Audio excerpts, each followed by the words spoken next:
Hello. My name is Dakota Frandsen. I'm the CEO of the Bonkers Network. I'm one of the hosts of the Bonkers Show. Another title I'm known for is Specialist of the Strange.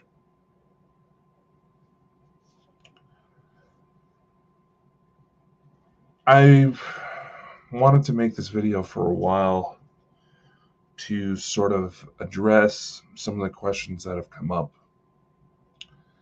when some people started to hear about my story, especially after the Elena Danaan interview. I chose to do this alone because I needed to focus. I needed as minimal distractions as possible, and right now it seems like the only distractions right now are asleep. So today is March 8th, 2023.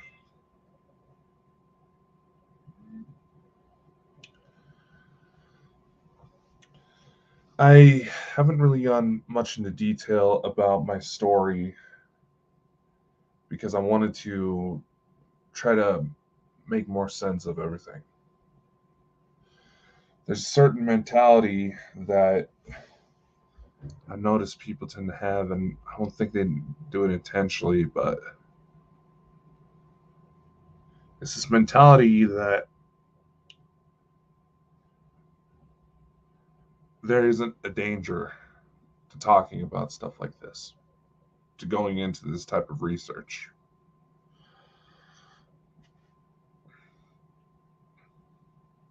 And unfortunately, there's also an aspect where people seem to have a flower power mentality when it comes to it. Now, I understand that in many ways,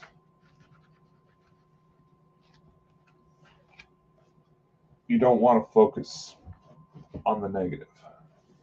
You don't want to focus on the dark side. You don't want to give it power, maybe, because you feel that allowing yourselves to feel the emotions that brought certain events into focus might make you prone. In many ways, it can. Prone to attacks, prone to darkness. But the truth is, we have to embrace the darkness as much as we embrace the light. We have to understand what happened to set certain events into motion. Evolution is often born from conflict. Moments of greatness are born from tragedy. When's the last time you ever heard of a superhero who had it easy, right?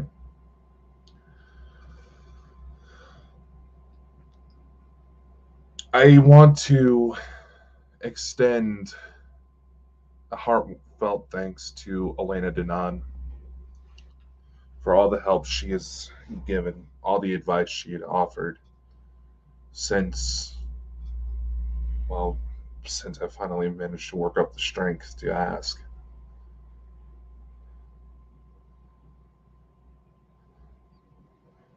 With her guidance,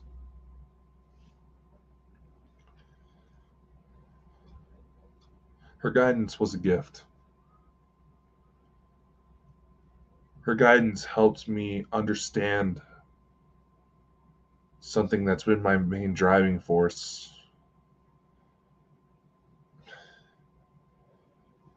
consciously since for about 15 years now, but it's becoming more and more obvious that this story has been playing out for much longer than I've been alive. That this physical body has been around. I was born on January 19th, 1996. Despite my rugged good looks, I'm only 27 years old. I have to specify that because it seems like a lot of people thought I was older. Understandable. I've been getting that since pretty much the day I was born. But for those of you who paid attention during the last bit of the latest Elena Danaan interview on the Bonkers channel, you may have found out that the story goes a lot farther than that. And I've mentioned briefly in chats whenever I've been able to attend that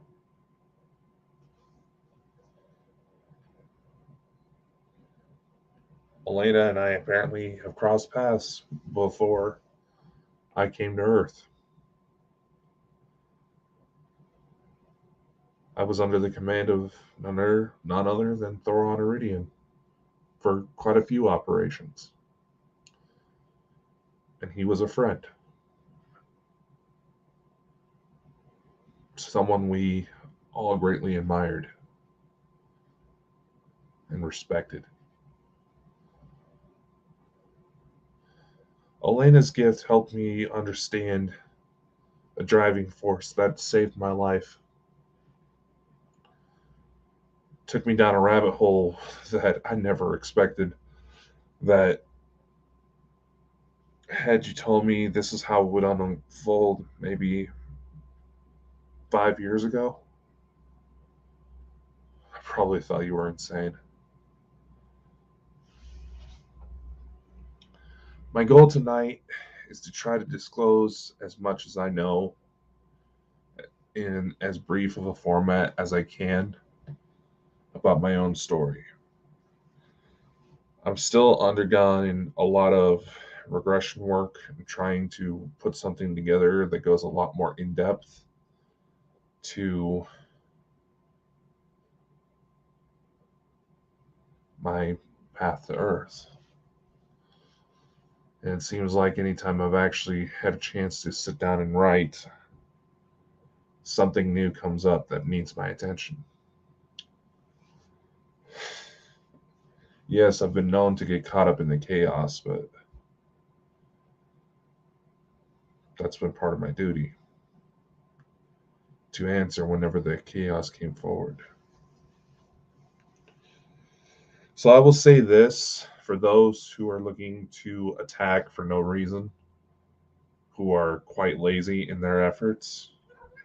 I say this as I know that Elena's been dealing with bot attacks, spamming several of her videos, which it's not all as that sophisticated. There's services online where you can pay like $5 in order to do exactly that per video. And yes, I'm aware of how it's done because there's been people who have tried to accuse me of doing that, but there were other matters at hand, and quite frankly, morbid curiosity got the better of me to where I researched it. How are you going to be able to fight the bad guys if you don't know their methods, right? Anyway.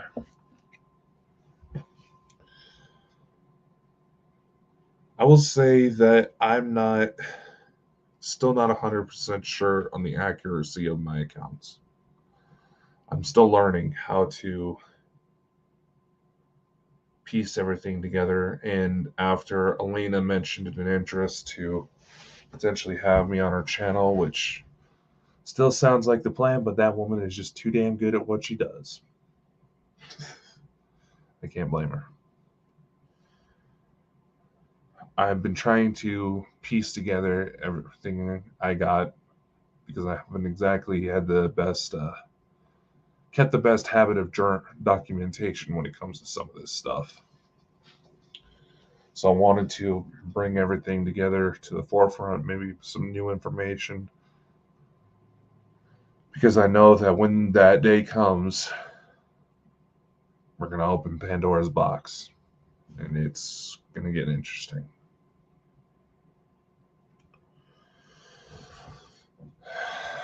So, and I will say this, like I said, I'm not exactly a fan of these new age flower power mentality that gets approached to some of this. I understand the reasons why, but the devotion, religious devotion aspect to it may cause some unintended blindness for those who aren't paying attention to the full message.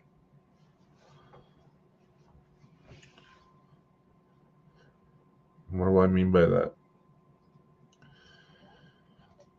Aside from addressing the assumptions some people have that the whole specialist of the strange mantle I carry came from just like one weird day,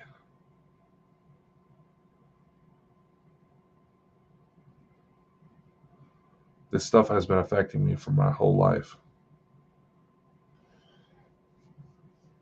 I was already one of those psychic kids who just seem to know. See, when I was I was barely able to walk and talk. My family would always tell the story where I would put my hand on my stepmother's stomach and look at her and say, "My sister's in here." Obviously, a little weirded. They were a little weirded out, but thought not much of it until the next day when my stepmother started feeling ill. Went to the doctor. Lo and behold, she's pregnant with my half sister.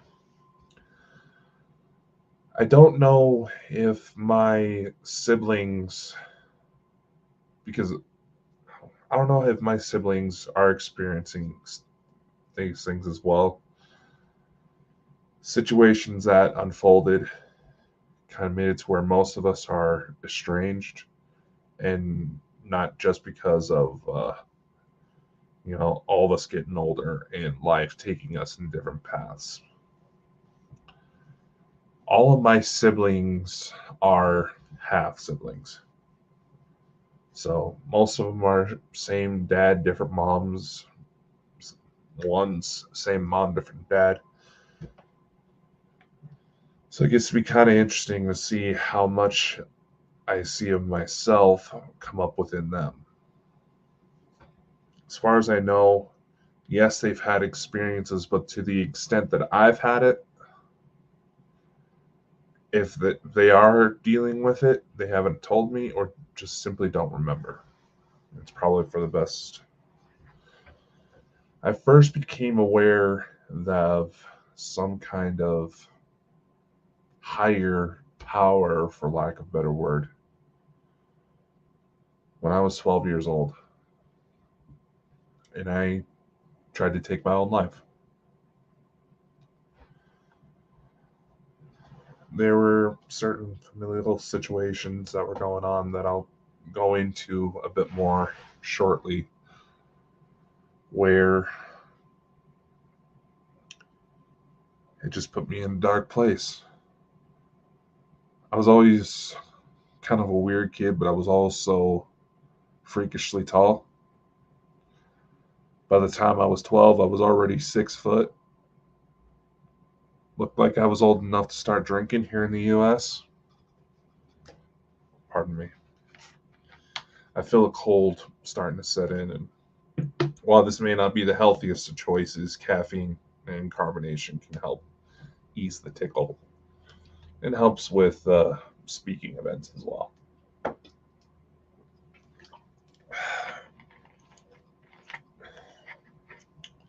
Anyway, so I was up. As a kid, I was constantly targeted for bullying, got into a lot of fights. I dealt with situations at home where if I tried to say anything, I got ignored, made fun of, and treated like I was lesser because I was just some kid.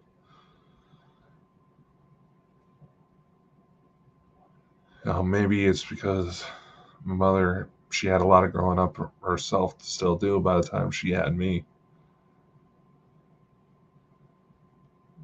My grandfather tried his best, but he had no clue how bad I was getting. So one night, while I was at my grandparents' house, I tried to hang myself in the closet using a belt around my neck.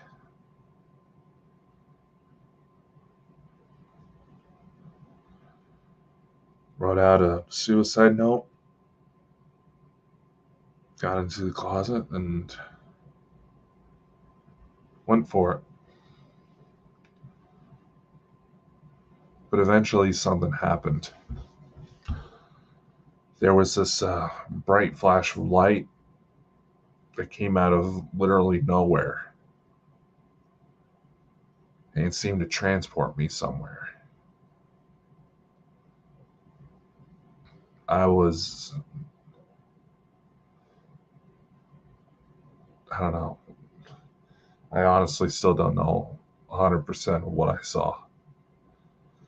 Maybe part of it was masked, so I would only focus on the parts that were important.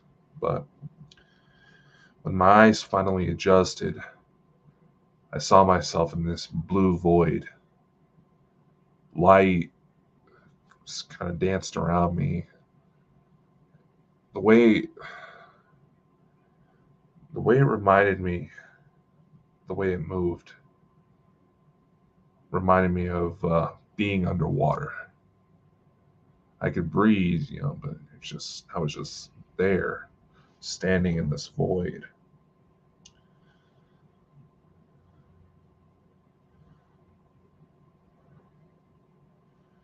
I wasn't able to really move any part of my body except my eyes. After a few moments, all of a sudden I see this image appear in front of me of what looked like a man with kind of shoulder length hair, just a little below the shoulder actually. It's kind of a dark blondish color. He wore what I thought was what looked like a white robe. But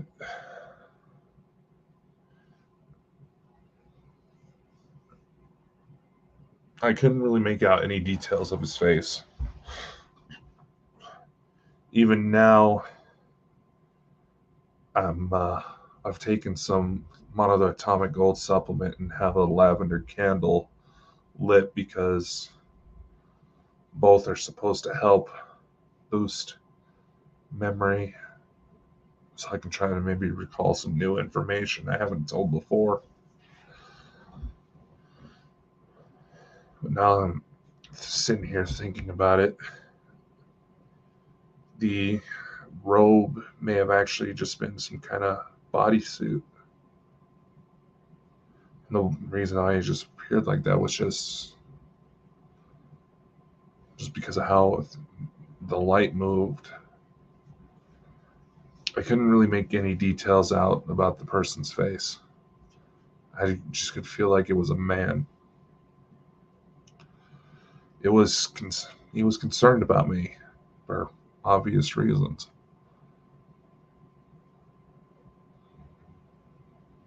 Walks up, image starts to clear up a little bit, but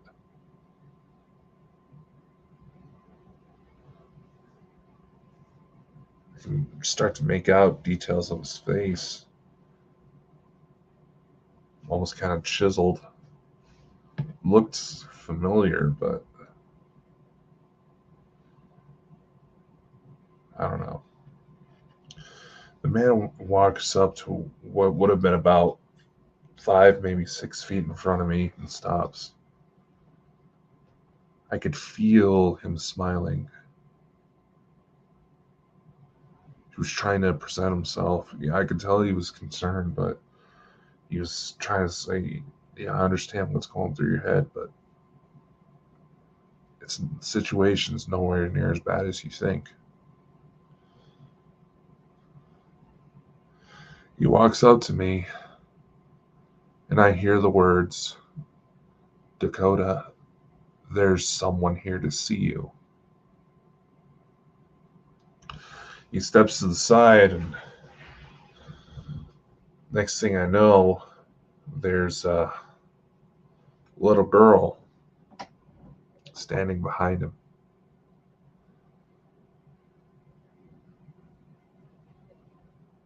She's just bawling her eyes out. She starts to walk up to me. She's hesitant, but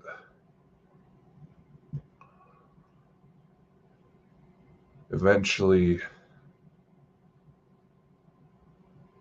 she couldn't contain herself anymore. It's like before she came down, someone tried to tell her that, take your time, don't get too excited. It's like someone coached her to be careful approaching me, but she knew what I was doing, and it broke her heart. I mean, I could just see the tears falling down her cheeks. I can see her eyes almost burning red. And the part that really caught my attention is that this little girl looked just like me, almost like staring in a mirror in a way. She would have been, I figured she would have been about maybe 5, 6 years old, just the way she looked.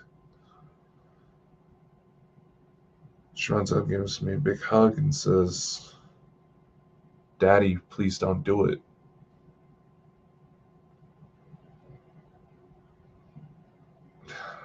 My heart just sank even further. I was 12 years old. I mean, it'd be another 2 years before I had my first kiss. How the hell did I have a kid? But in that moment, those that didn't matter. In that moment, I started to feel guilty because I was hurting this child. She was scared for me.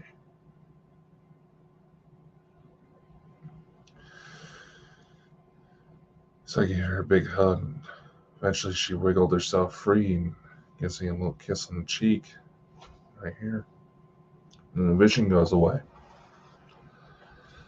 Just as it starts to go away, the blue, watery void starts to fade, and as I'm not thinking about it, that little girl wasn't alone. There were others there. There was a woman. I think there was a man as well. They were tall, blondish sort of hair, kind of olive tone. Well, the woman had kind of olive tone skin. It's like they were waving. They were waving goodbye. I don't know what it was about that incident, but it caught my curiosity enough to where I pulled out, destroyed the suicide note so no one would find it, then just went to bed to try to process it. When I first started trying to research what happened to me, I came to the idea that it may have been some sort of weird time travel incident. Because anytime I would look up stories and would find accounts where parents saw their kids before birth, 9 times out of 10, The mother may have not realized it at the time, but the mother was already pregnant. So there was already an anchor present, you know? That's the theory I ran with for years. But that wasn't the first time I had something happen to me, but that was just the first where I realized there was something more to it. And for several years, that little girl would show up to try to help me, get through some tough times. It wasn't until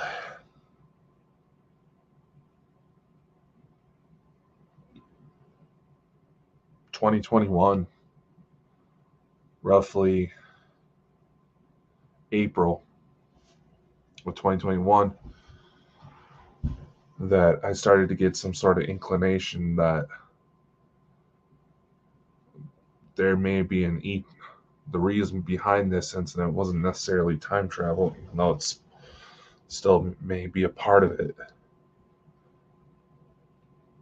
But what really happened was some sort of extraterrestrial interference.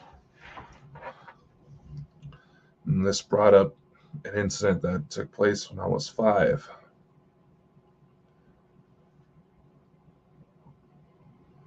Where just one night, out of the blue, I just went to bed. It was in summer, maybe about June, July 2001. There was just one night. I was at my house, went to bed. I was in between kindergarten to first grade, if I remember correctly. All of a sudden, the next morning, I wake up 30 miles away at my grandparents'. This is the part of the story that's undisputed. It wasn't really out of the norm for me to go stay at my grandparents' because my father wasn't exactly around and not like he needed to be. And my mother, she worked all the time, so I got to stay at my grandparents'. And they pretty much raised me as their own.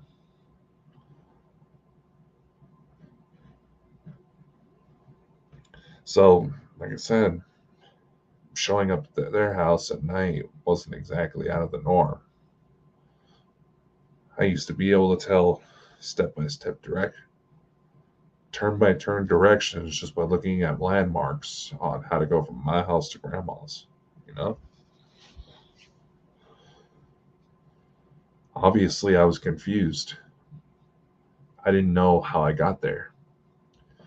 So you see, I was always kind of a bigger kid. Always, since pretty much the day I was born, I got mistaken as almost double my age. By the time I was 5, I already looked like I was in the 3rd grade. So my mother wasn't exactly a bodybuilder, so she didn't like carrying me around in a whole lot. So for her to, carry me out to the car, drive me out to grandma's, so maybe like she got called into work for something, I don't know. Seemed out of the ordinary. And sleepwalking, well, I won't deny that there's been sleepwalking issues where nothing too extravagant, but there is a bit of a history of sleepwalking in my family, yes. But for a 5-year-old, even overgrown, to make it 30 miles overnight, that's pretty impressive. If that's what happened,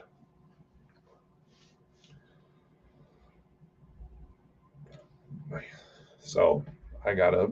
My grandparents were awake and they had no clue I was in the house. They asked me normal questions of, did your mom drop you off? What happened? How did you get here? I was like, I don't know. I think I teleported. I was a big fan of X-Men back in the day, and that was the only thing that made sense. I didn't exactly have the crazy grandma who knew about this type of stuff.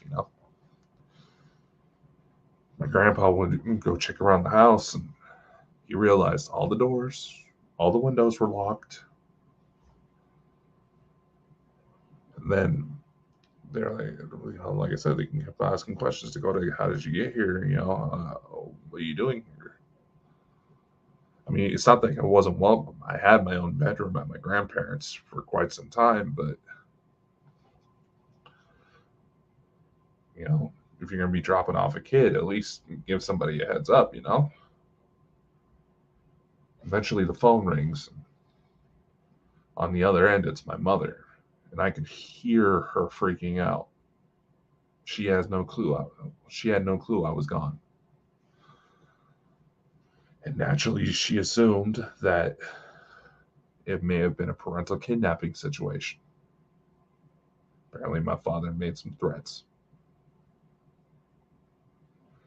But here's the thing: the grandparents I turned up at, they were my mom's parents. So it's highly unlikely that my father would take me to them just to try to get a rise out of my mother.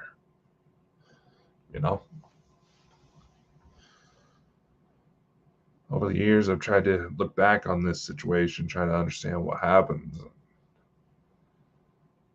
Eventually,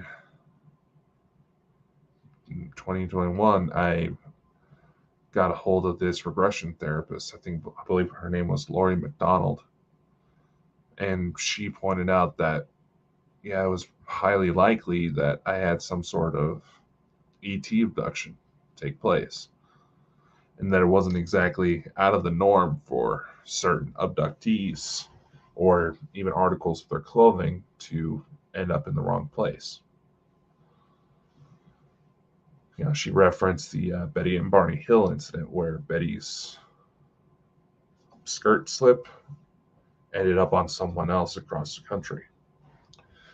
Another story she brought up was an incident, I believe she said it was like in the 70s or 80s, where these three young boys were just playing in the backyard and all of a sudden they disappeared.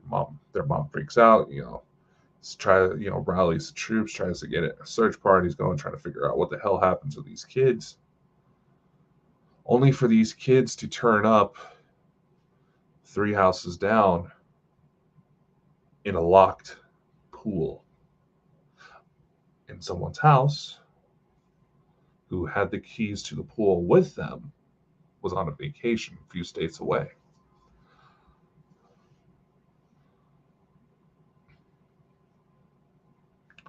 So some sort of displacement, dimensional displacement wasn't exactly, it seemed highly likely.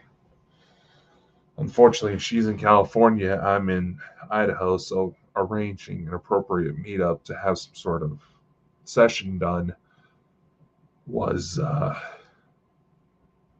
little difficult to do on a whim. She wanted to, but just to see what would come up. But if I'm not mistaken, the offer's still there if I want to take it.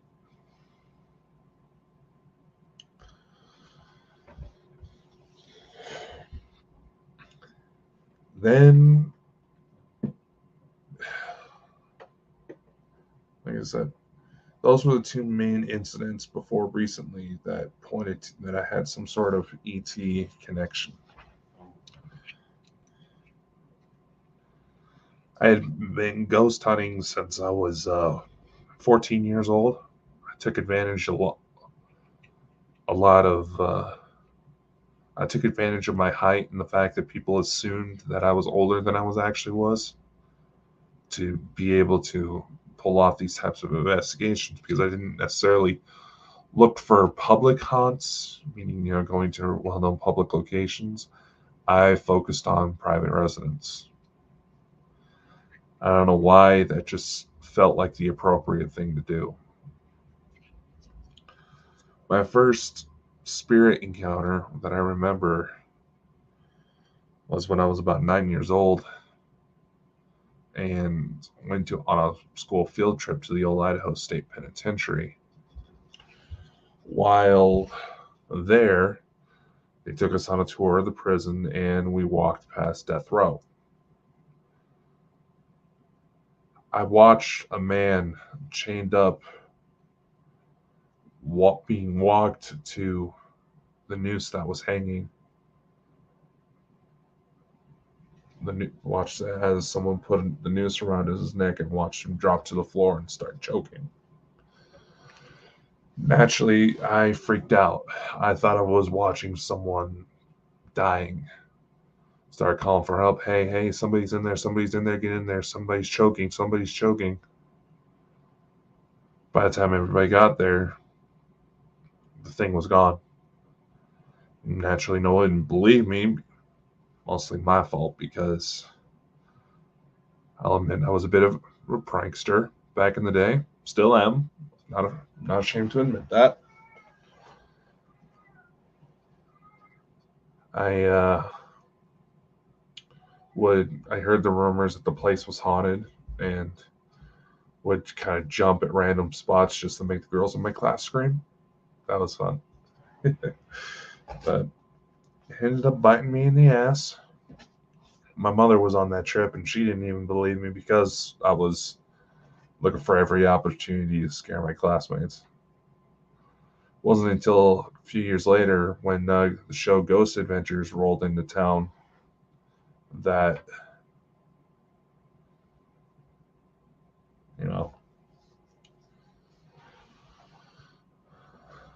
that I had something to go back on because they did an episode for their very first season. I think it's still on Netflix, where they filmed at the old Idaho State Penitentiary and filmed a shadow apparition in the old pen near death row and showed a picture of a man known as Raymond Snowden, who was often referred to as Idaho's version of Jack the Ripper. He was executed for the brutal murder of a woman, claimed that he killed 3 others, but they could never prove it. It was date gone wrong. He didn't exactly take rejection very well and stabbed a woman several times. He was executed, but instead of snapping his neck like the noose is supposed to, something went wrong and he ended up hanging there, suffocating. Why do I bring this story up? Well, to be honest, ghost hunting served as my warm-up to alien disclosure. Before that incident, I didn't really think of myself as a psychic. I just had abilities, I didn't really think ghosts were real. Aliens maybe. The universe is big. It's hard to think that this is the only planet that had some sort of life on it, Bigfoot, maybe. Loch Ness Monster, maybe. I would go into, as I developed my skills with researching and documenting the things I was experiencing, I would go into investigating reports of Bigfoot and even had a chance to go after Loch Ness Monster and ended up in the media back in 2018 for having the first Loch Ness Monster sighting of 2018 when I was in Scotland for vacation. When the 2020s rolled around, obviously, as we all know, a lot of shit started shutting down. I joined a paranormal research group whose name I will not be mentioning here, just because of how things unfolded. They were trying to bring it in, create an international approach to legitimizing paranormal research. I mean, actually we talked about getting government funding and all this. Actually, bringing it to the forefront, bringing this type of research as a serious field of study. And it's with this group that an attack took place. It was February of 2021. I remember it greatly.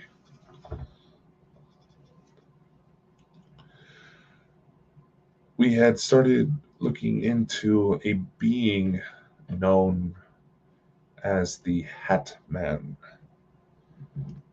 And for those of you who don't know, the Hat Man is a shadow apparition that has been spotted all over the world, believed to cause misfortune and even death. Some even speculated that it was some sort of servant of death. We started going into the research February of 2021. By then, I was getting involved in filmmaking and actually put together a couple films. The first one was titled The Hunt for Olivia, the little girl who saved my life after a suicide attempt. It was basically a chance to finally confront the situation, actually try to get some sort of documentation that this little girl was showing up. And I figured, worst case scenario, the story would serve a good, suicide prevention message. That there was hope no matter how dark times came. In fact, that was the name I gave the little girl, was Olivia Hope. She was appearing so much, it felt wrong just to keep referring to her as the little girl. The second film I went into was titled Bonds of Beyond, and it was meant to kind of look into the overlap between spiritual phenomenon and UFO phenomenon. I bring up this film because I was in the middle of filming this, putting it together when this attack took place. Valentine's Day weekend, I went to Coeur d'Alene. I was working a gig up that way. Was hoping to run into a friend of mine up that way when someone I hadn't seen in a couple years. But the Hat Man attacks took place. Something did not like the fact that we were looking into this thing and decided to hunt us back. And I find it kind of funny that the worst of it came forward after I mentioned a theory that I had. My theory for the Hat Man was that it was a form of Anku, which in Breton mythology was like a type of Grim Reaper. Interestingly enough, one of the variations of the myth, which is unavoidable, humans suck at keeping track of things mentally. One of the variations of the myth was that the Anku, or at least maybe even just the very first one, was none other than the firstborn son of Adam and Eve, the world's first murderer, Cain. Shortly after the pandemic started, I received a phone call from a man out of North Carolina who was looking for help because his had some sort of dark attachment, and he was growing afraid that it was starting to focus on his 3-year-old son. The second that I found out a kid was involved, I took the case. I couldn't not take the case, you know? I just barely missed the phone call. I was at work, just getting home from work when it came through, and listened to the voice message, realized that something was just, I had this feeling something was off. So I called the guy back, said, "Hey, you just gave me a phone call." Apparently, I'm the only one that actually answered. He goes to tell me about this being that he's been talking to, and it's gotten violent with him, and all this stuff. Short version of it, I'm trying to keep this under a 2-hour marker.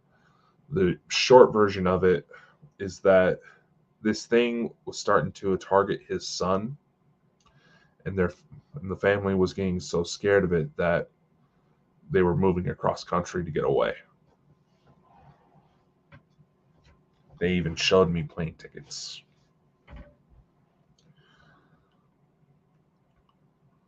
While I was on the phone with this man, the only other two beings in the house that should have been in the house were his dog and his cat. His family are his wife and his son already got out of the house to set up at the new place while he took care of last minute things. While he was on the phone with me, all of a sudden I hear this voice in the background. Sounded like a 6-year-old kid. Something about that age, man. And this kid was pissed. He was telling me about the things that were going on, how there's a certain room in the house that the wife called the death room because when you're just walking in there, you feel your energy being sapped. He happened to be walking by this death room, and all of a sudden there was a voice on the phone that says, "You hang up the fucking phone now, or I will kill you, bitch." This came out what sounded like a 6-year-old kid, so he kept talking. He didn't register that it happened, but I did. I was like, "Hey, whoa, whoa, whoa, whoa, whoa. Is someone else in the house with you?" No, it's just me. Unless you heard the dog. It's like, I just heard a kid. It's like, no, my son's not here. It's like, that's not the part that concerns me, my friend. He's like, what do you mean? I was like, this kid just threatened to fucking kill you if you didn't hang up this phone. He's like, what? He's like, what? It's like, yeah, it sounded like a little kid. You were just walking, and he spoke in the background. It was clear as day. Like someone was physically yelling at him in the room. I mentioned that it sounded like a young kid, and he said, "Well, so out of curiosity, did it happen to sound like it was maybe like 5 or 6? I don't know what kids sound like," or his words. It's like, yeah, I would say it was fairly young. There was a pause in his voice. He said about 7 years beforehand, his wife had a miscarriage, and there was some weird things happening, particularly strong right around that time frame. He goes further into the conversation. I was like, "Hey, man, I've been making notes, and because this thing seemed like it was trying to, establish a rapport with you, trying to get to know you, did it ever tell you a name? Can you tell me a bit more about what it looked like?" He said, "Yeah, sometimes he wore like a wide brim hat, long trench coat. Kind of looked like a suit he's wearing. Typical description for the Hat Man." I was like, "Well, can you tell me if this thing gave you a name?" He goes, "Yeah, it was kind of a weird one. I'm sorry, I'm not good with names, but it was weird. He goes, uh, he goes like cane, like sugar cane is how he explained it. Needless to say, when I told this man the theory, he was scared. I gave him some protection sigils and to basically mark the house to protect himself while he was flying out. That seemed to be the end of that. I mentioned this theory that the Hat Man may have been somehow affiliated with Kane, and while on a live stream took place on fucking Valentine's Day of all days. Slowly but surely, weird things started happening. People were reporting voices. There was like a whistle. There was People were saying they were seeing shadows running around me. Um, so there was a number of things happening at once. We all started busting out equipment, try to get some sort of evidence that something was happening.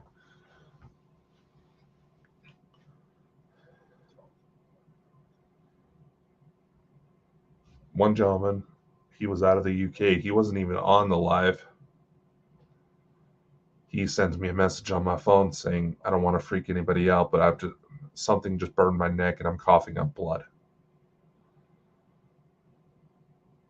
Another woman in Texas had to cut off because she felt something starting to choke her, and she was trying to say she wasn't alone in the room, trying to be quiet about it.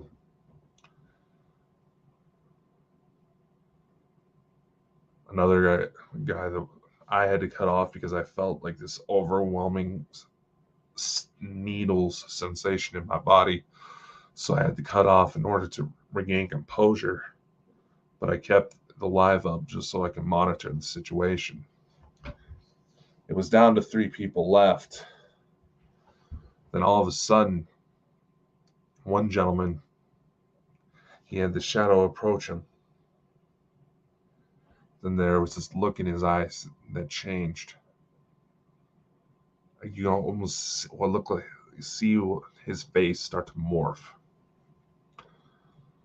And he starts staring into the camera like this and smiling. One of the guys that was on there felt that something was going on, and he got scared and cut off. I was watching, then all of a sudden, there was the guy that jumped off, last guy to jump off. He mentioned my name briefly, and there was this twitch, and the guy who was acting weird. This guy was possessed. Something about my name triggered a twitch.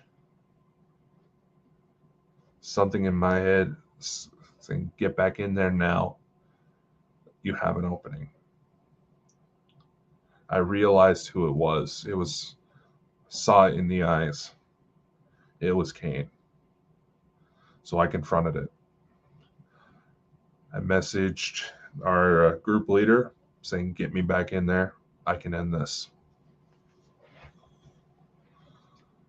And there's video that still exists of this incident that I will not be sharing just to protect people. I will not be sharing unless I know for absolute certain that the individuals know how to fight.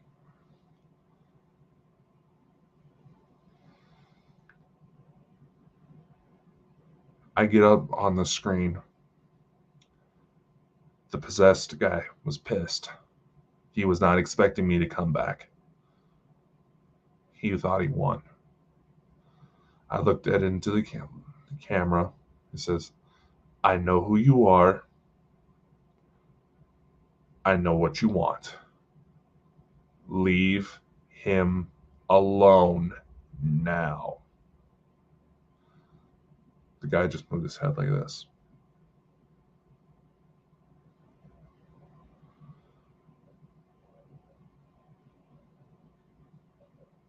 I screamed again. Now. You could feel the reverberation. And if you look carefully behind the gentleman, you saw a shadow dart out of him.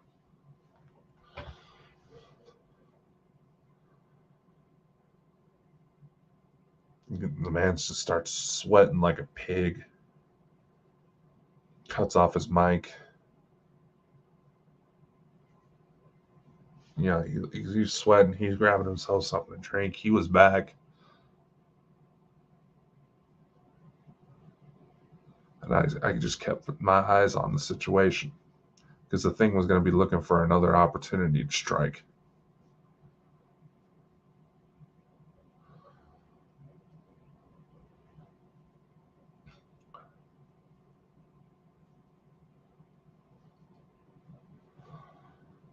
Then, once I knew the connection was severed, everything was slowly back to normal. I asked the guy the one who got possessed, what did he see? He just looks at me and says, Dakota, you know who he is.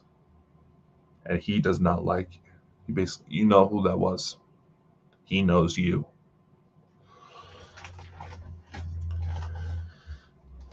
Shortly after that, everything got back to normal. We were all happy, cheery, laughing, but we thought it was over. The following broadcast, we had more strange events come up. I jump off. We had a gentleman on there who's known as Mike the Naked Bigfoot. For those of you who've been following the channel for a while, you know that he was a frequent guest on our show. It was actually the first time we met Mike. While Mike was on the air, he had some sort of signal interference that honestly sounded like something out of an alien invasion movie.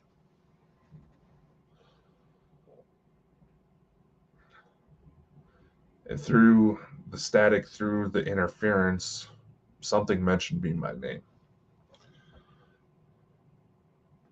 See, Mike, he lived out of Blue Ridge Mountains, Virginia. He sadly is not with us anymore. He lived out of Blue Ridge Mountains, and he had a story where his farm was constantly attacked by a local Sasquatch population. And he fully believed that there was some sort of communication coming through from the Sasquatch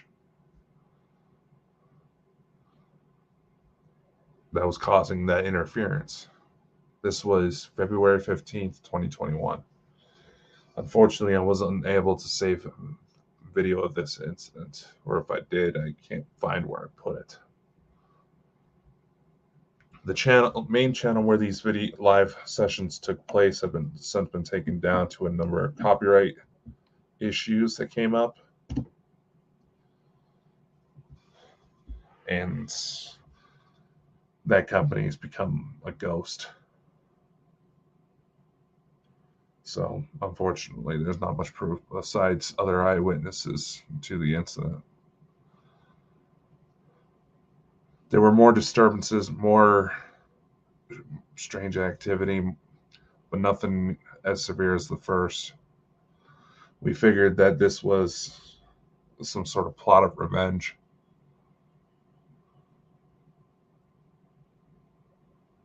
No, wait, I got the dates wrong. The initial attack took place on February 13th. The follow-up took place on February 14th. Still, Valentine's Day weekend, man.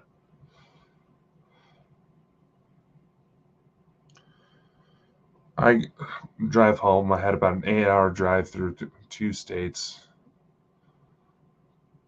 just trying to mentally process this information. I looked through some of the spirit box and audio recordings that took place, and there was a couple that stuck out. One that listed off the names of the victims of the initial attack in order. There was also a warning in there about who was going to be affected the worst.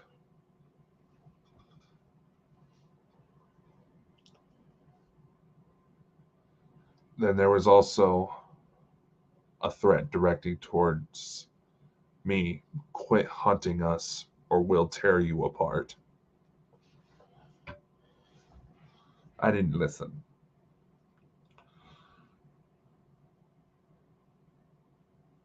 I was able to slowly start breaking off the attacks.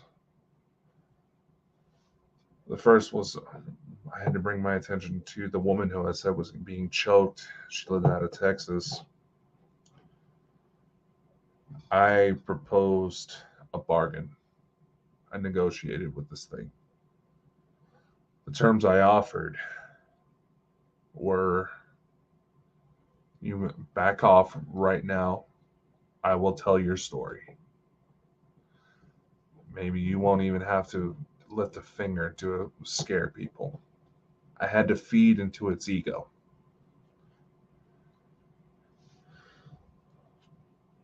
If you accept my terms, I want you to give me a sign right away. This thing asked me, what do you want? I said, withdraw your troops. Give me some sort of indication that you are withdrawing your troops because you did not act alone. Withdraw your troops and let them reach out. Let the other people reach out to me who do not know this conversation is taking place. Then I will know that you are following up on your end.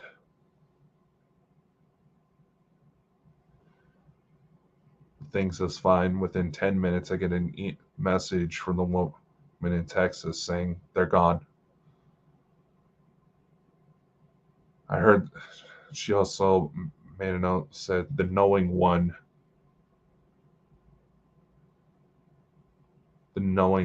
is that's why you just kept saying the knowing one. It's almost way she described it, it's almost like they converse with each other, trying to figure out why they're being asked to withdraw. The knowing one. If I remember correctly, she said the words used were the knowing one is ready to attack. Because the more this thing moved against us, the more I was able to learn.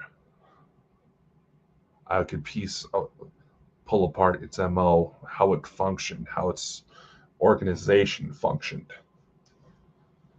These things were fed by ego. They were fed by power.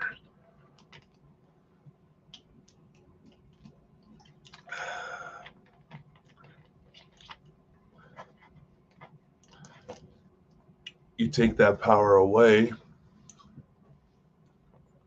show them that you're willing to go to war and that you mean business, they'll slowly back off.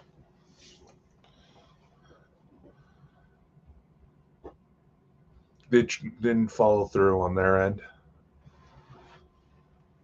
I had to slowly work in order to break off connections from those who got affected the worst. There was a woman out of Canada who ended up needing to find psychiatric help because she was so rattled by everything that was going on. And there were some relationship issues that were coming up as well around the same time this all took place.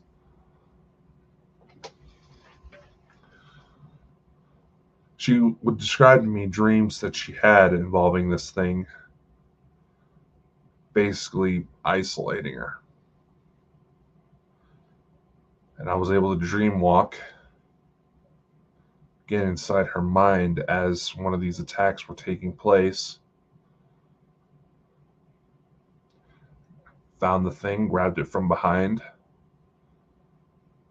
and tossed it out. 2 weeks later, that the woman out of Canada slowly starts making communication and starts talking to people again. The gentleman who got possessed, he was an interesting update. He actually mentioned that through several of his dreams after the attack took place, he saw this little girl Now, mind you, after the attack took place, this man was dealing with on and off cancer treatments. After this attack took place, his cancer came back quite aggressively. But when this little girl showed up, his condition started to improve within a matter of weeks. He disclosed to me that this happened after I talked about the story involving my little girl, Olivia. And it just triggered something in him like, wait, that sounds way too familiar. So here's where it starts getting juicy.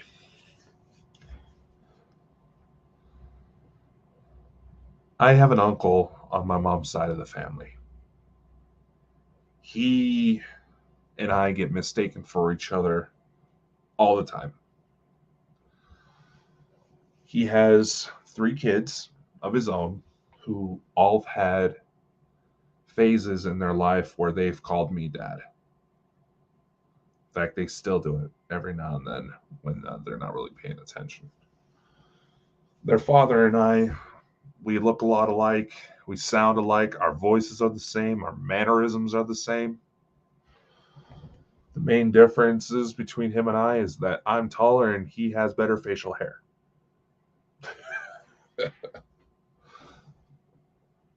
So I'm just establishing that when the possessed guy started talking about seeing this little girl, not only did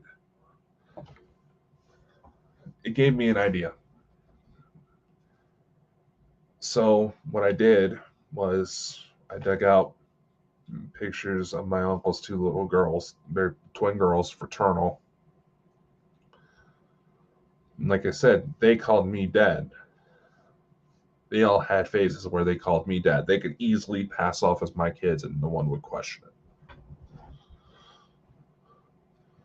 So I pulled out the picture of the girls. They would have been about a little over a year old in the photo. And I said, by any chance, that little girl kind of looked like these two. This guy flipped out. He's like, holy shit. I mean, it was hilarious. It was hilarious to an extent. See how much freak was like, Dakota, get that picture away. Get that picture away, man. That's too freaky. It's like, yeah, they would have been older, but yeah, that looks just like them. So I was like, okay. I'll start digging through the photos, find a picture of the girls as they're older. Showed it to him again. He's like, Dakota, stop. It was an exact match.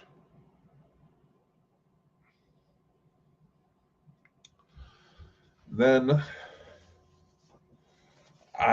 with that positive ID, I reached out to some of the others who said thought they saw something, saw a little girl pop up after the attacks. One would say that, yeah, she kind of looks familiar. Why? Yeah, they look familiar. Why? I explained the situation. Like, oh, they're like, which one? Because they didn't quite realize that they were for. When I showed the people the picture of the girls, they didn't realize that they were fraternal twins, not identical. It's like, so which one did the little girl look like? It's like, well, technically both. These 2 are sisters. Then there was another woman, the one who had to psychiatric help. She messaged me one day saying, Dakota, I think I just saw Olivia. I was like, what do you mean? What do you mean? He's like, she just showed up. I think she's been hanging around for a while, but she just showed up. I saw her and she looks just like you, man. She, is the long hair. She has your face. I figured she would have been about 3 years old, but she has your height. And I was like, all right. I think it was a couple weeks later. The same woman sends me an audio clip. She did a radio podcast where all of a sudden there was a little girl's voice that was captured. It sounded like a little girl who was honestly ready for bed saying, "Mommy." So I got to thinking, what are the chances? I hadn't had any inclination that this wasn't some sort of weird time travel thing. Sorry, the little rubber part of my stand is wearing off and it's starting to slip. Anyway, I hadn't had any real inclination. I didn't know how to process this new information. This was 10 years after my suicide attempt that I was starting to get this stuff. Oh, not 10, almost 12 years. And I was finally getting new information. I didn't know how to apply it. So when she sends me this audio clip, I listen to it. It's clear as day. I recognize the voice as my daughter. So an idea kind of popped into my head. Still running with this time travel theory.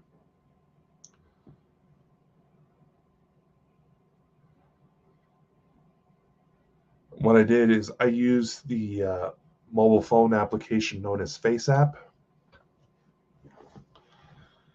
I found went through this woman's social media, found a more direct picture of her, ran it through FaceApp with using parental figure. Basically, it was one of our, what would our baby look like? I had to know, all right? So I I went in, I rendered the photo, got it down to roughly the same age as Olivia was reported being seen as. I added a little bit of baby fat, made her eyes bigger. Then I sent the woman the photo. She messaged me back saying, "Dakota, that's her. That's exactly who I saw." I'll admit I didn't disclose how I made that photo because how do I come across that? Okay, um, whoever her mom is looks like you without sounding creepy. I probably should have come forward. She probably would have tried to understand if I explained it, but that was a bad call on my part. About a month later, I meet a medium. Her name was Lisa Fry. I told her about this incident and said I was actually able to create a photo of this little girl. So I showed her the photo, and she looks at me. The first word out of her mouth was that this little girl looks Pleiadian.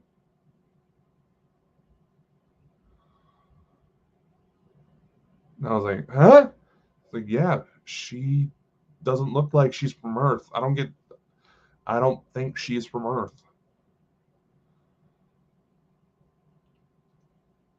Okay. So what else? He was like, I don't know, just she does not look human. He's like, this is a rendered photo, right? It's like, yeah, I remember you mentioned that. What do I do with that?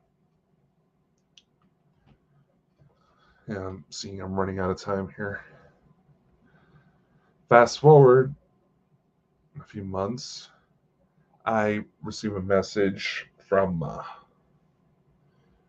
this couple, I believe, out of Tennessee, who were looking for advice on how to research UFOs because they were trying to get their own little UFO research group together.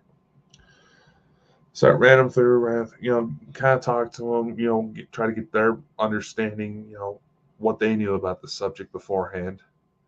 It's like, well, you mentioned, oh, we got really interested after we read the book A Gift from the Stars by Elena Danaan.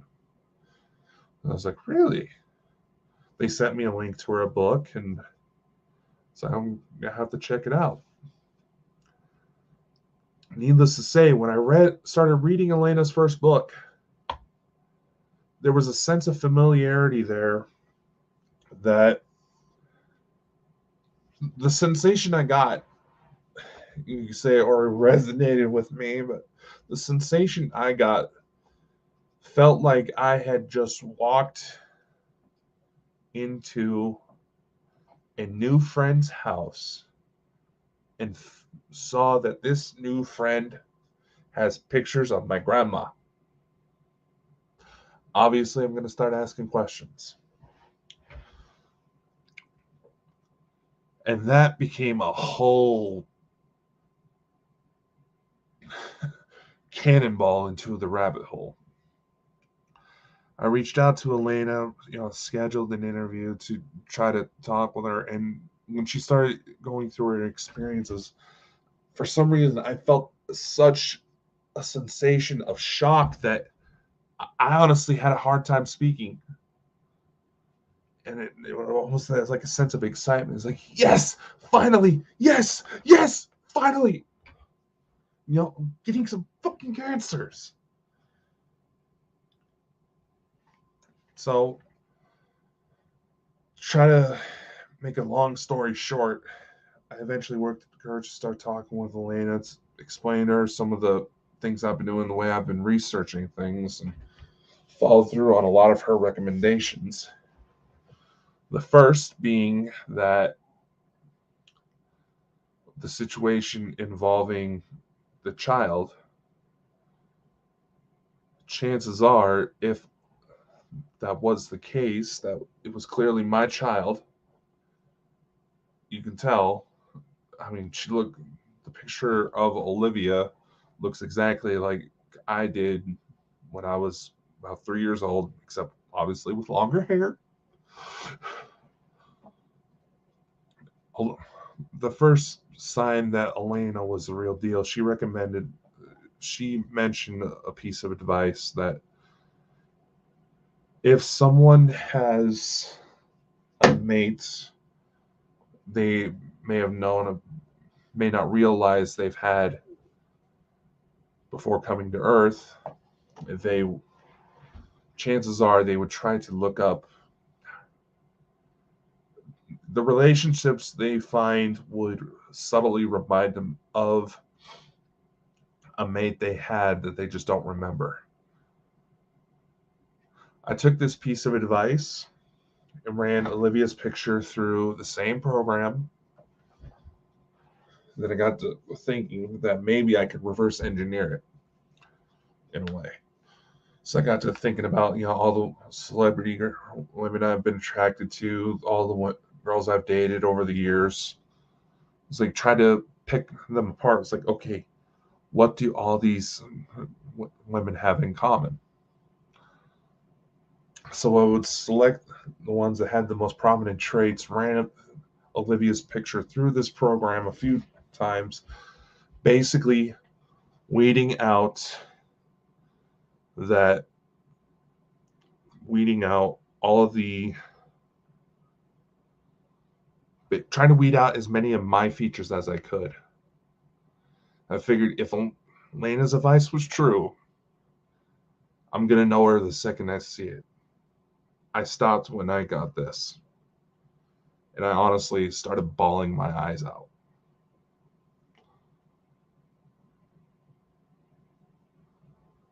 Like, I don't know why, but I knew this woman. And she was important. It honestly got to the point I was so emotional, I ran outside that night and I started apologizing.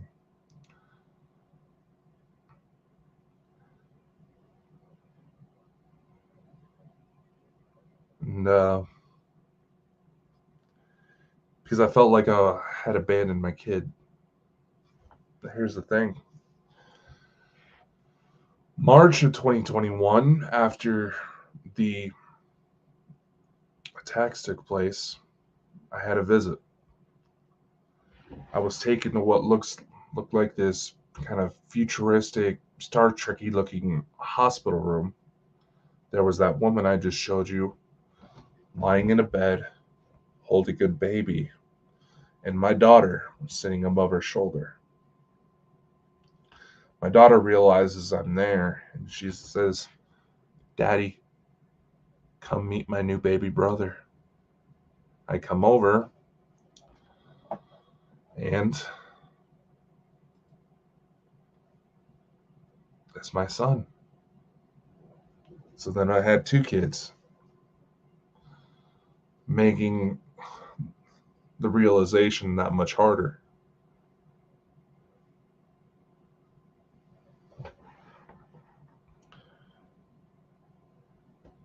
And I thank them for being there, for trying to help me. I'm going to try to put something together that goes deeper into detail about everything. Maybe write a new book. I've written books before, but didn't really dive too much into this because I was still trying to figure out what all it meant. A few more chats with Elena, following up on her advice. I went through and did the online course offered up by Tony Rodriguez to help me try to go back and remember things on my own. And I've uncovered quite a bit, and I feel like there's a lot more. I was a Lyran tall. I had a uniform that was kind of silvery in color. If you read Elena's second book in her ET series, We Will Never Let You Down, and the pictures of Valthor, I had a very similar outfit. He was Lyran tall as well. From my understanding, I was a small child on Lyra when the invasion happened. I was one of the groups that went to the Pleiades, terraformed the planets there to live on, and settled near Alcyone, planet of the Tal Shiar. Even though my family wasn't exactly proud that I was going about with a woman who wasn't also Tal Shiar, my wife Ivina, I think that's her name, they just let it go. When I was a soldier, I was also a bit of a scientist, but because of the situation from Lyra, everybody was trained, damn near everybody had some sort of combat training in the event there was another invasion, because the Tal Shiar did not agree with the rest of the Pleiades. They sided with the Sikaar in the Nebu and allowed many of our own to be consumed. I finally left after there was an incident where I saw a 20-foot Sikaar corner 3 children, and I attacked it. I did injure it, but not severe. Basically, my whole point was just to piss the thing off to where it would break its focus on the kids and the kids could run. I stayed with the kids, managed to get them to an escape pod, but the thing attacked, stuck its head inside of the sliding door, basically trying to corner us.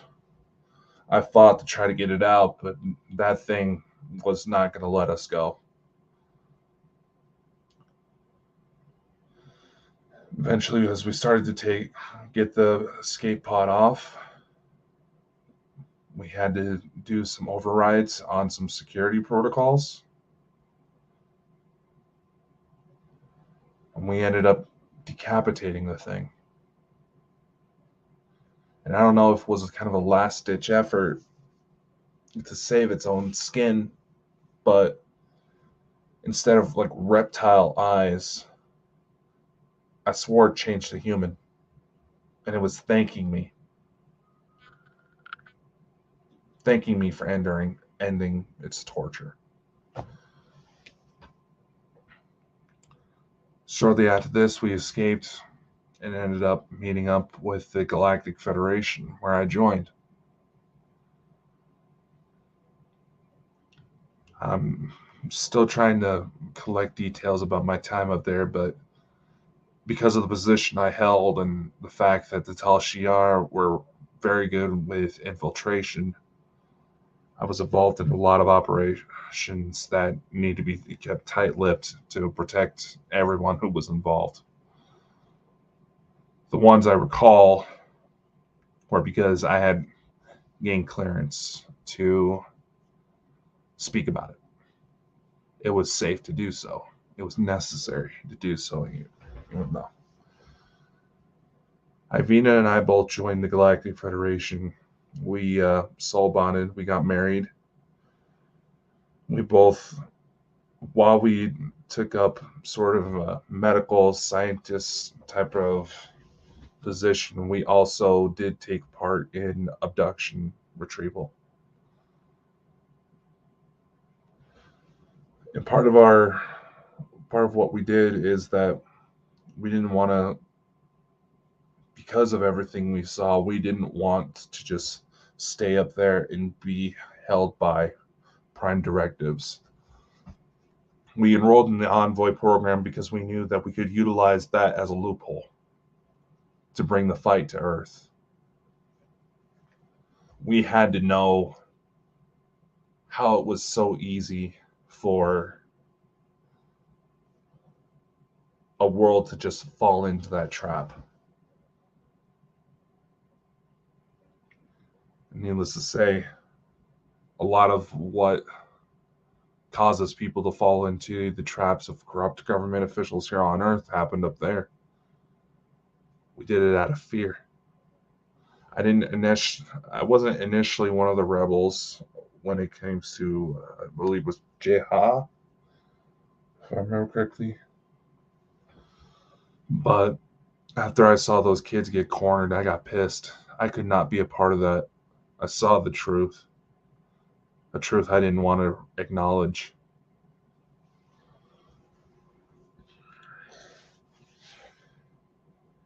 And these operations is where I would eventually work alongside High Commander Thorhan Iridian. It was in a regression session, self-regression rather, that I uncovered this. Basically, I was trying to understand, okay, if I was this soldier, this officer, why did I get involved? What happens? Why do I have the memories I do? Because I have memories from family members that I shouldn't have. Meaning that I can remember dates my grandfather went on with my grandma, obviously well before I came about. And that may have been part of a monitoring program, part of a monitoring process that helped keep an eye, make sure this particular vessel got made. So when it was finally my time to come down, I would be able to function appropriately.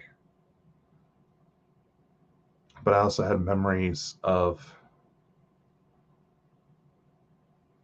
Nazi Germany when I found out not too long ago that I had family members who died and dealt with psychic visions that tried to warn them of the tragedies that came forward. This is a big simplification to try to keep things within time. So if I come out with more later, don't try to assume that I'm trying to be deceptive. I'm not trying to be deceptive on purpose. But anyway, there is a possibility that part of my operations while I was upstairs dealt with Nazi Germany. There may have been instances where I had met Maria Orsic. And I'll be honest, there's been plenty of times where I've been wanting to constantly, almost borderline harass Elena to try to validate these things. But the main thing that validated that I am a member of the Galactic Federation and that I worked with Thor Han directly was because apparently I ended up finding one of the kids we saved from the abductions through TikTok, of all things.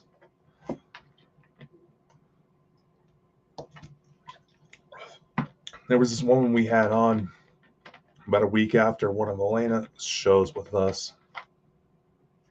She ran a website called Sotto Voce Vault, and she put together a lot of really impressive material. She referenced a lot of Elena and Dr. Michael Sala, John Charles Bonnet. She was really into this type of stuff, so I wanted to invite her on a show, and I'll be honest, I name dropped Elena, said that we had become friends to gauge her interest, and that's what got her to come on board. After we had the interview with her, when we were officially off air, she disclosed to my co-host Chris and I that she believes she may have a false memory from an abduction. That she remembered being a little girl, roughly about 2-3 years old, wearing this sort of Christmassy dress. A dress she got as a Christmas gift, and she was being taken outside, and all of a sudden she saw this moose outside that was bucking. And for anybody who knows anything about wildlife and moose, they don't do that. Their size, they don't have to. They just charge their victims down. She had a belief, because she always had kind of this weird fascination with outer space, that it may have been a false memory. And because Chris and I seemed like we had some sort of knowledge about these types of things, she wanted to get our thoughts on it. We did talk about it, and that it seemed highly likely. During one of my regression sessions, I remember coming down, from the Excelsior. I remember flying towards the U.S., saw the Great Lakes, and we started focusing on this house where two taller grays, I believe they were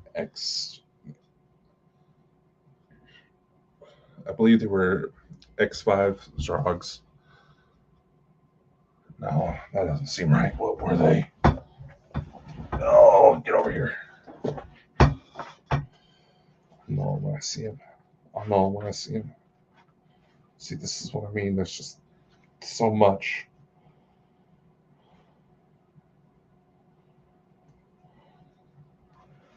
Yeah, X5s. They were type of a tall gray, carrying her out of her house, carrying this little girl in kind of a Christmassy dress. One of them was running their fingers over her. When I saw that, I just got pissed. So we followed. We kept an eye on them, watched them take this girl into this ship, and that's where we attacked. We got her out. We took out the X5s, and we got her out and calmed her down. Maybe, if I remember correctly, we took her on a little bit of a joyride before bringing her back home to try to help her calm down, because what's gonna catch a child's attention more than a bunch of sparkling lights in outer space? We had to leave that feeling, that sense of wonder in her, so that one day when she was ready, she would come looking. Shortly afterwards, I remember we got the girl home. We're back up on the Excelsior, and Thor Hahn approaches me. We got to talking about the girl, and or at least it was either Thor Hahn or a guy that looked a lot like him. He goes to put 3 fingers up to my head like this. I back up like, hey, whoa, whoa, whoa, what are you doing? He's like, I need to wipe you because you're getting ready to deploy for the envoy. And I was like, hey, I don't know, but why? I don't want to forget this girl. I don't want to forget the kids. It just seemed wrong to me to forget, move on to the next assignment and not forget them. He's like, I know, my friend, but don't worry. Just remember the moose. And he gives me this kind of playful, wink. I think this may have actually been some sort of projection to try to help me remember, because they realized that I had found this girl and had been slowly trying to work with her to help her figure out her situation. They gave me that little hint because, like I said, they knew I found her. And when I realized that was Thor Hahn, I knew exactly who that little girl was. I had to reach out to Elena right away to basically validate it before I mentioned it to anybody, even this woman. My car was actually in the shop at the time, so I had to ride around with a family member because our work schedules just happened to line up, and I finally got a reply from Elena. Basically, I got a name for myself through another regression session. Tried to spell it as close to how it sounded in the first place that I can think of. Described kind of how I looked, that it looked like he worked with Thor Hahn. I didn't mention right away that the name I got, Ilarian Tenuti, or something like that. Ilarian stuck out because it sounded fucking cool. I didn't mention directly that was me because, I didn't want to accidentally prime Elena to give me false information. Not that she would intentionally, but this was how I had to kind of corroborate the experience. The only way to really corroborate this type of stuff without going into some very unethical methods is to see how much of our stories lined up. Because for the most part, any attempt to actually, snap photos, frustrating as it is, gets blocked. I mean, Elena seemed kind of impressed with the fact that I actually have a voice recording of my wife. The only reason I got that was because I used a sleep talking app to try to catch something whenever my visits took place. And it worked, much to my surprise. Anyway, I'm jumping around again. Going back to what I said, Elena finally gets back to me. I read through it. So yeah, I knew Ilarian. He was kind of a medic scientist type of guy. He did work with Thor Hahn on the abductions, and said that he hadn't really worked with him in about 20 years. I I was riding around with a family member in the passenger seat of their car reading this email, and when I read that, when Elena said, "Yeah, you're Dakota, you're not crazy," I actually remember meeting him. I almost put my feet through the floor of the car. So I immediately wrote back. I was like, well, this is interesting because Alarian was apparently my name before I came down. And like I said, we were Lyran tall, so we were among the most human-like. And part of the reason why I was able to get my wife's voice on voice record is because she's actually able to come down, meet up with me to take me up. Whereas compared to Thor Han, because he's a heel, his body can't necessarily handle the Earth's gravity just right, if I remember correctly. He has to bring Elena up. Believe me, that sensation was overwhelming.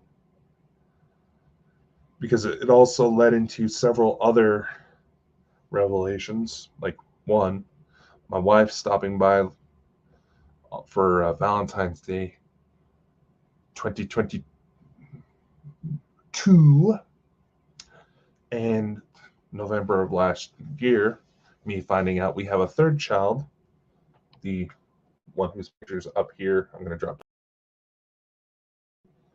Vilena. That's Olivia, because for some reason her and her brother Michael start showing up as adults. Vilena is only a few months old. And there's Ivina. I was able to validate that yes, I had a family out there. Yes, these things were happening. And much to my surprise, I had the ability to bring up the fact that I have an archaeologist friend who was able to validate these things. And see the looks of shock on people who try to be skeptical. And it goes a little bit further. Miss Elena, once again, bringing all sorts of fun surprises. In her book, there was The Cedar's Return of the Gods. She got to talking about Prince Ea, Enki, and talking about the royal bloodlines. It mentions William the Conqueror having a direct line to Ea's bloodline.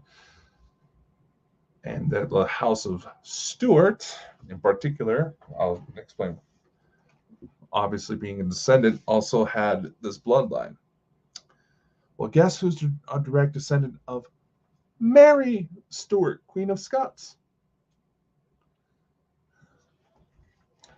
In fact, I can fully believe that Mary was actually some sort of psychic, because while I was on vacation in Scotland, we went to Edinburgh Castle, and I kept seeing this woman that matched her description, even had some of the clothes on she had in one of the paintings, and just kind of like she spotted me in the crowd, obviously because I was the tallest person in the fucking building. She spotted me, and she had this look like, why do I know you? And I realized she looked at me. She was looking at me, and I'm just like, why does this woman look like my mother? True story. So, not only do I have a family coming from outer space, but I've also been screwed since the time of ancient Sumeria to not be normal.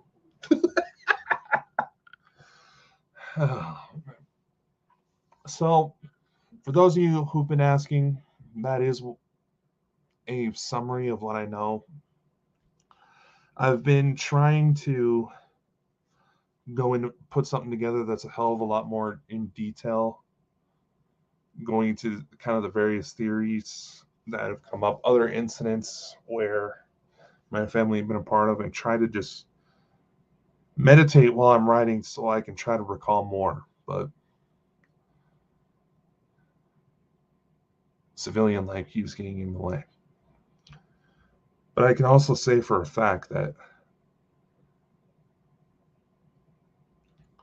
yes, these things have had a great influence on me. Yes, they've saved my life. I can go into talks of the technology I've seen and, more stuff that I've done that I try to recall. But in the end, that stuff doesn't really matter. I don't want my approach to disclosure to just be validation that, yes, we're not alone in the universe.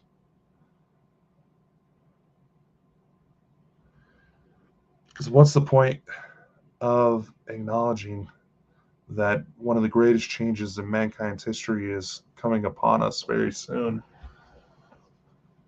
if we don't recall the reasons why it happened in the first place? Here on Earth, we have so many people trying to rewrite, James Bond or R.L. Stein books, and take down statues of certain figures because they were associated with slavery, because the situation offends people. It's a reminder of dark history. We have to acknowledge dark history. We have to teach the fact that there were some dark times, there were some trying times. We teach how the people felt, the reason why change occurred, because otherwise we are going to be screwed to repeat it.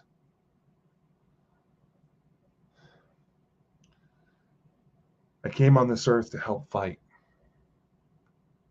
to help protect people, to help them realize the power that's within them and the power that is out there, and that in time the right people will come, no matter the struggle they may be facing. That is my fight.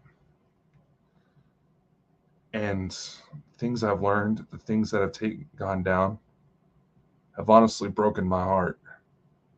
I've thought about quitting, thought about walking away, even been dumb enough to try to fall for some of the traps of some of the fucking haters. And I'll say it. I've dealt with my tires being slashed, poisonings, guns, stabbings, electrocutions, all of it, because people didn't like what I was doing.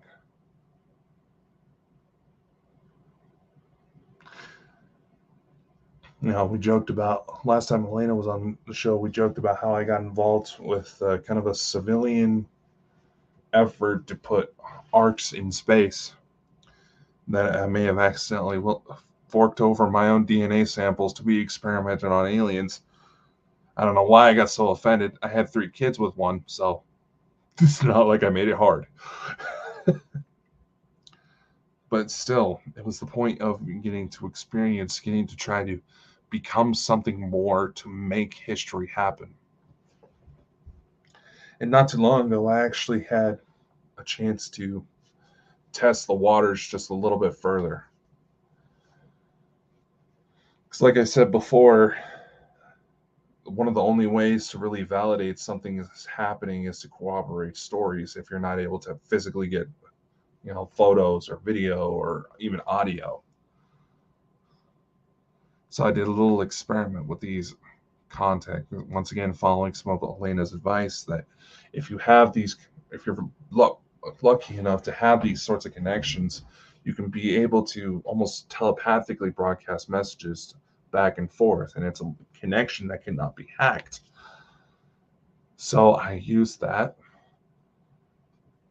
one night as a little experiment, because I had an idea, is that what if I could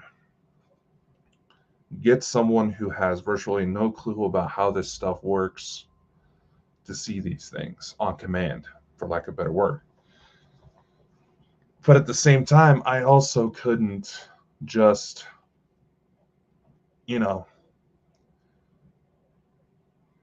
demand that they show up. I mean, they have things to do. A lot of what I've noticed when it comes to any sort of paranormal investigation is that people assume that the human, as we know it now, is the most intelligent being in there. No, you're dealing with these people. It's almost, how do I say this? There's almost a bit of prejudice brewing in that the aliens are just going to go here because you tell them to. No, they have shit to do.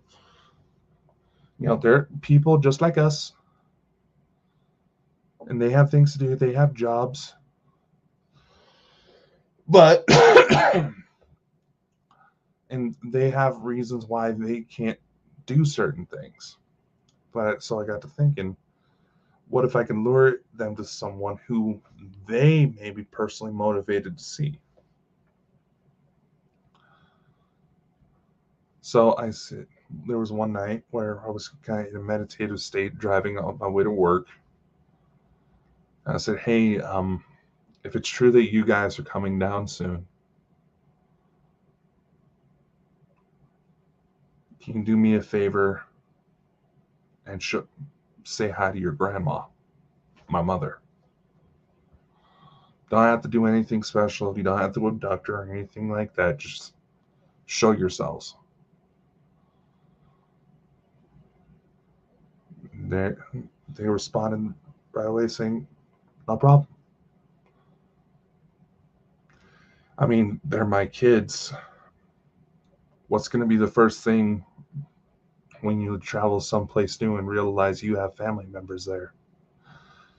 Even if you're told about some truly horrific things that these family members may have done, you're still going to want to meet them because they're you. They're a part of you. So you're going to want to get to know them, know the story. So I figured have them reach out to a relative that I know would get a hold of me right away if something were to happen. That was going to be the best method. 2 days later, and this took place back in October of 2021, I was during a live session and my mom sends me a text message saying, hey, this is going to sound stupid, but I just saw this weird green light and I tried to take a photo, but by the time I got my phone out to take the picture, it disappeared.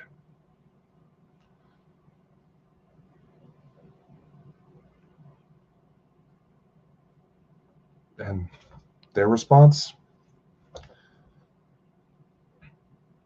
was, do you believe us now, Dad? It's not that I didn't believe him in the first place. It's just what we're talking about is truly extraordinary. And if you're lucky enough, alien or not, to find this sort of connection, you don't abuse it. Truly amazing things are coming.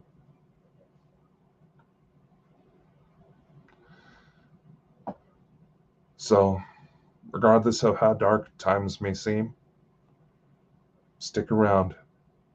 You are loved. I love you. Because a light brighter than anything you have ever experienced is coming very soon.